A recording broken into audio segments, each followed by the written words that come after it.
क्या आपने कभी सोचा है कि एक पोप जो दुनिया के करोड़ों मसीहियों के रूहानी पेशवा है, वो एक बर्फ के टुकड़े को क्यों बरकत दे रहे हैं? जी हाँ, ये कोई आम बर्फ नहीं थी, बल्कि ग्रीनलैंड के एक ग्लेशियर से टूटा हुआ टुकड़ा है जो आहिस्ता आहिस्ता पिघल रहा था और पोप ने इसके सामने दुआ की। आज की वीडियो में हम आपको बताएंगे कि पोप लियो ने बर्फ के टुकड़े पर दुआ क्यों की, इसके पीछे क्या मजहबी, रूहानी और समाजी पैगाम था और इस पर दुनिया भर में क्या रद्द-ए-अमल आया है। सब कुछ हम इस वीडियो में जानेंगे। इससे पहले आप हमारे यूट्यूब चैनल को सब्सक्राइब कर लें और बेल के बटन को जरूर प्रेस करें कि ऐसी और मजीद मसीही वीडियो आप तक पहुंचती रहे।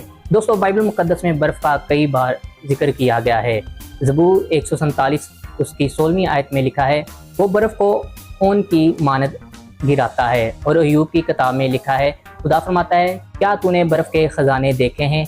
ये अल्फाज याद दिलाते हैं कि बर्फ महज सर्दी की अलामत नहीं, बल्कि खुदा की अजमत और कुदरत की एक निशानी है।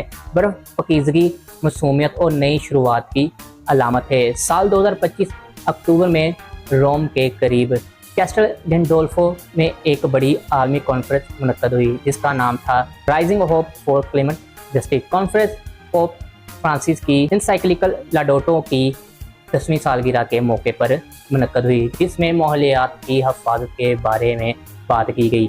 इस कॉन्फ्रेंस में ग्रीनलैंड के पिघलते हुए ग्लेशियर से एक बड़ा बर्फ का टुकड़ा लाया गया। हजारों लोग जमा थे, दुनिया भर के नुमाइंदे, माहौलियात कारकुन और पोप लियो इस बर्फ के सामने आए। उन्होंने बर्फ को छुआ, इससे टपकने वाले पानी को बरकत दी और एक दुआ की, ए जिंदगी के खुदावंद, इस पानी को बरकत दे, ये हमारे दिलों को बेदार करे, हमारी बेहसी को दो डाल, हमारे गम को तसल्ली दे और हमारी उम्मीद को फिर से जिंदा कर।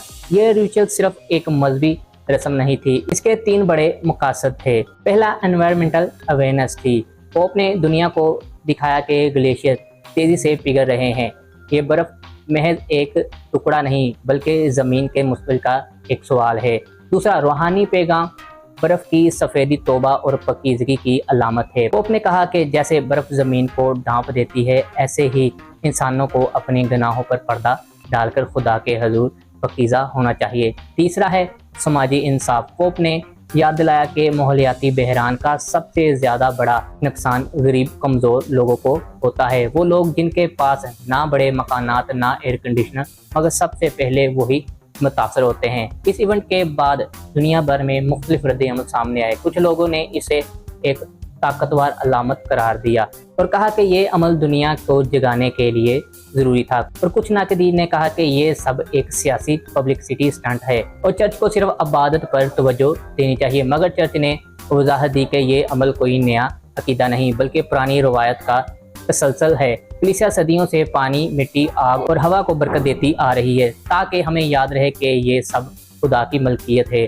दोस्तों, पोप लियो के इस अमल से हमें 3 बड़े सबक मिलते हैं। एक, खुदा की तख्लीक मुकद्दस है, चाहे वो बर्फ हो, पानी हो, हवा हो। दूसरा, माहौल की हिफाजत ईमान का हिस्सा है, सिर्फ इबादत काफ़ी नहीं, बल्कि ज़मीन की देखभाल भी हमारा फ़र्ज है। तीसरा, उम्मीद कभी मत छोड़ो। जैसे पोप ने कहा, बर्फ पिघल रही है, लेकिन अगर हम मिलकर कदम उठाए तो हम दुनिया को बचा सकते हैं।